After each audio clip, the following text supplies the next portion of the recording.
Olá! No TCE Notícia desta semana vamos falar sobre o panorama socioeconômico do Rio de Janeiro e a importância do controle das contas públicas para o desenvolvimento do Estado. Para conversarmos sobre este tema, participam do programa Paula Nazaré, diretora da Escola de Contas e Gestão do TCE, e Carlos Brandão, do Instituto de Pesquisa e Planejamento Urbano e Regional da UFRJ. Bom, sejam muito bem-vindos. Eu gostaria de começar perguntando qual a importância para o desenvolvimento do Estado o controle das contas públicas. Bom, a importância é total. Nós acreditamos que hoje não é possível mais falar em desenvolvimento econômico sem pensar no papel do Estado, né, do Estado, do governo, das administrações públicas. Então, a importância do controle das contas públicas, ela é da maior relevância para o município, por exemplo, que a gente trabalha muito com o município. Eu acho que é disso que a gente vai falar mais aqui, sobre o Estado do Rio, sobre os municípios fluminenses. Não dá para pensar que a gente não trabalhe hoje com transparência, com o controle social. Então, se o governo não consegue se organizar, se as suas contas não estão em ordem, ele não consegue dar conta de todos os desafios, de todas as demandas da população, dos cidadãos. Para poder atender essas demandas, ele tem que se organizar, tem que ter o orçamento dele, controlar o orçamento, fazer a arrecadação e fazer os gastos de acordo com o que a legislação manda. Hoje a Constituição determina limites mínimos de gasto em saúde, em educação, não pode gastar com pessoal além do que determina a lei de responsabilidade fiscal. Então, tem uma série de disposições legais que as administrações têm que observar. E o objetivo dessas disposições é exatamente garantir que aquele recurso, que é o cidadão que paga, que é tirado, vamos dizer assim, da população, seja utilizado em benefício da própria população, que a administração se organize para pegar esse recurso e atender às demandas. Então, o controle, obviamente, é fundamental. As instituições de controle, como os tribunais de contas, como as auditorias, a Auditoria Geral do Estado, a Auditoria Interna dos Municípios, o controle interno, tem que trabalhar em conjunto com a administração para permitir que esse recurso seja aproveitado da melhor maneira possível em benefício do cidadão. E a gente tem que também ser capaz de traduzir essas contas para que o cidadão possa cada vez mais acompanhar, cobrar, fazer o controle social. Então, nesse sentido, eu acho que é fundamental que as contas públicas estejam em ordem para poder contribuir para o desenvolvimento. Nesse contexto, né, do panorama socioeconômico, o tribunal desenvolveu vários eventos, entre eles um seminário que o senhor, né, como professor, teria dito que, apesar do Rio de Janeiro ter instituições sérias que se preocupam com a questão do planejamento, há, de fato, no Estado uma carência, né, de recursos urbanos e uma interiorização fragilizada, digamos assim. Eu queria que o senhor explicasse esse fato, né, e dissesse de que forma o tribunal pode contribuir cada vez mais, né, para esse desenvolvimento econômico. Eu imagino que temos aqui no Rio instituições muito interessantes, avançadíssimas. Talvez tenhamos aqui o maior número de PhDs do Brasil, concentrado na cidade, várias universidades, institutos de pesquisa. Quer dizer, estamos muito preparados para um diagnóstico mais estrutural do Estado como um todo, dos seus municípios, que pensasse várias dimensões do desenvolvimento, a dimensão produtiva, a dimensão social, a infraestrutura, e que procurasse ter uma ação mais coordenada, pensasse um diagnóstico de intervenção, vamos dizer assim, no sentido do desenvolvimento, no sentido do planejamento. Temos um perfil, eu acho que o Rio também poderia avançar nisso, ensinar o Brasil. Eu costumo dizer, se você pega as características do Estado, dos seus municípios, teremos aqui no Rio a população mais velha, a população mais negra, a população mais média. Todas as tendências do futuro do Brasil estão no Rio.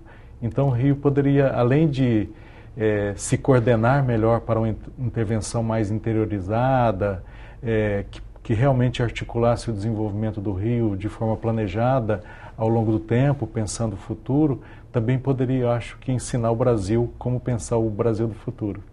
Perfeito. Nessa visão ainda, quer dizer, o TCE tem uma escola, né, muito importante e que inclusive também trabalha a questão de cursos com os servidores. O que a senhora diria sobre esses cursos em relação também a não gastar de forma desnecessária recursos públicos?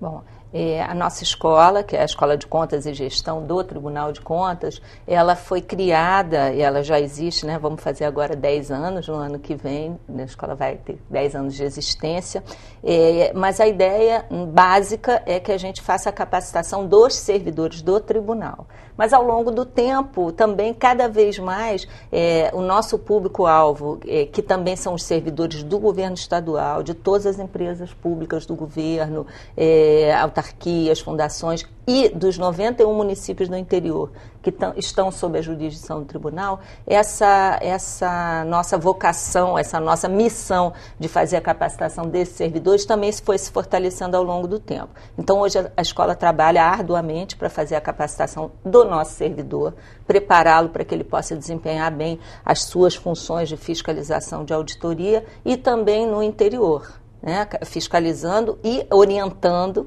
O tribunal entra para fiscalizar, mas precisa antes entrar para orientar, e é isso que a escola faz.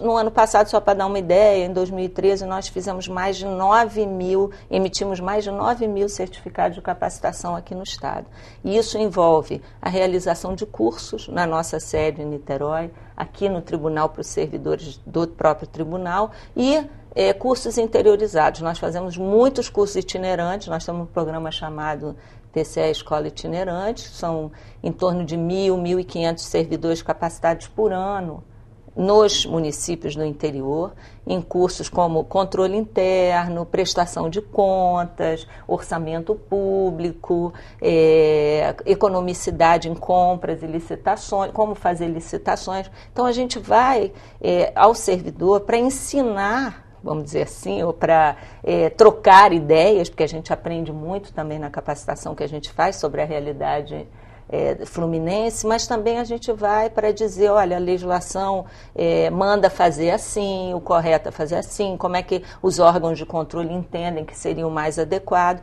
e isso, ao longo do tempo, foi se transformando cada vez mais numa ação de parceria entre o Tribunal de Contas e os seus jurisdicionados. Em vez de ser uma ação só fiscalizadora e condenatória, hoje o Tribunal está se aliando aos órgãos da administração direta e indireta para fazer um controle adequado, para ajudar a administração pública a funcionar de uma maneira mais integrada e mais eficiente.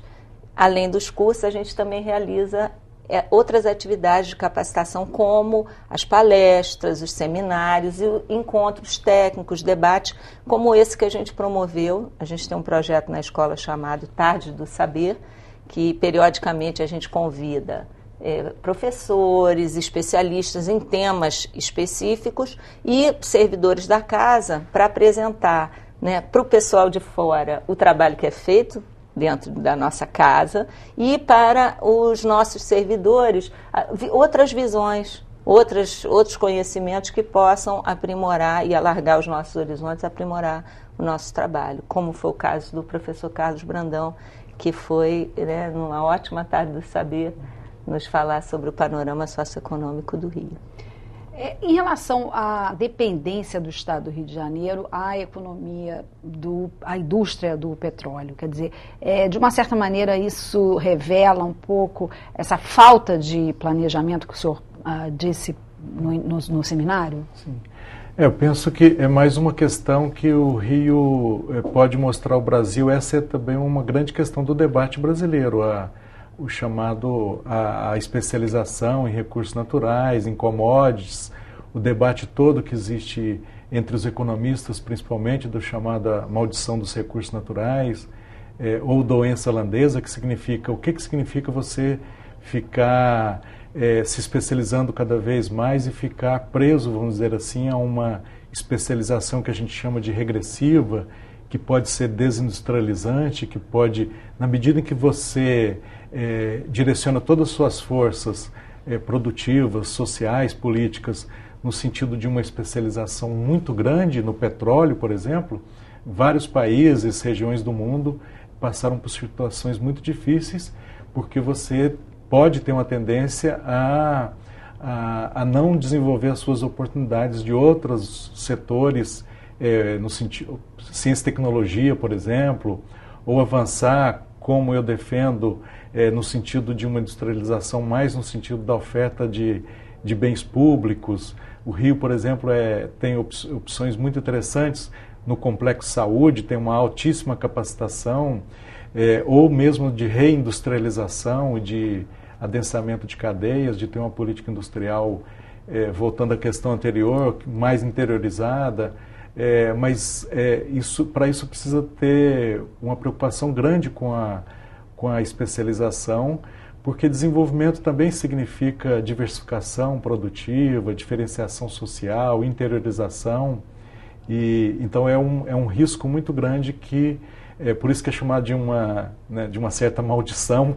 É uma dádiva, né, de você estar bem de recursos naturais, tem oportunidades, mas se não for trabalhada de forma planejada, pensando no futuro, pode virar uma maldição. Esse é um debate internacional e é também um debate, eu acho, do futuro próximo do Brasil, com pré-sal e outras questões ligadas à extração mineral, que o país e o Rio de Janeiro precisam estar atentos e debater muito esse risco, que pode virar, como sempre, todo risco pode ser visto de outra forma como uma grande oportunidade de ter recursos para pensar a diversificação, inclusive produtiva e reindustrialização do Estado. Perfeito. Vamos fazer um pequeno intervalo, não saia daí. Voltamos já já com o TCE Notícia.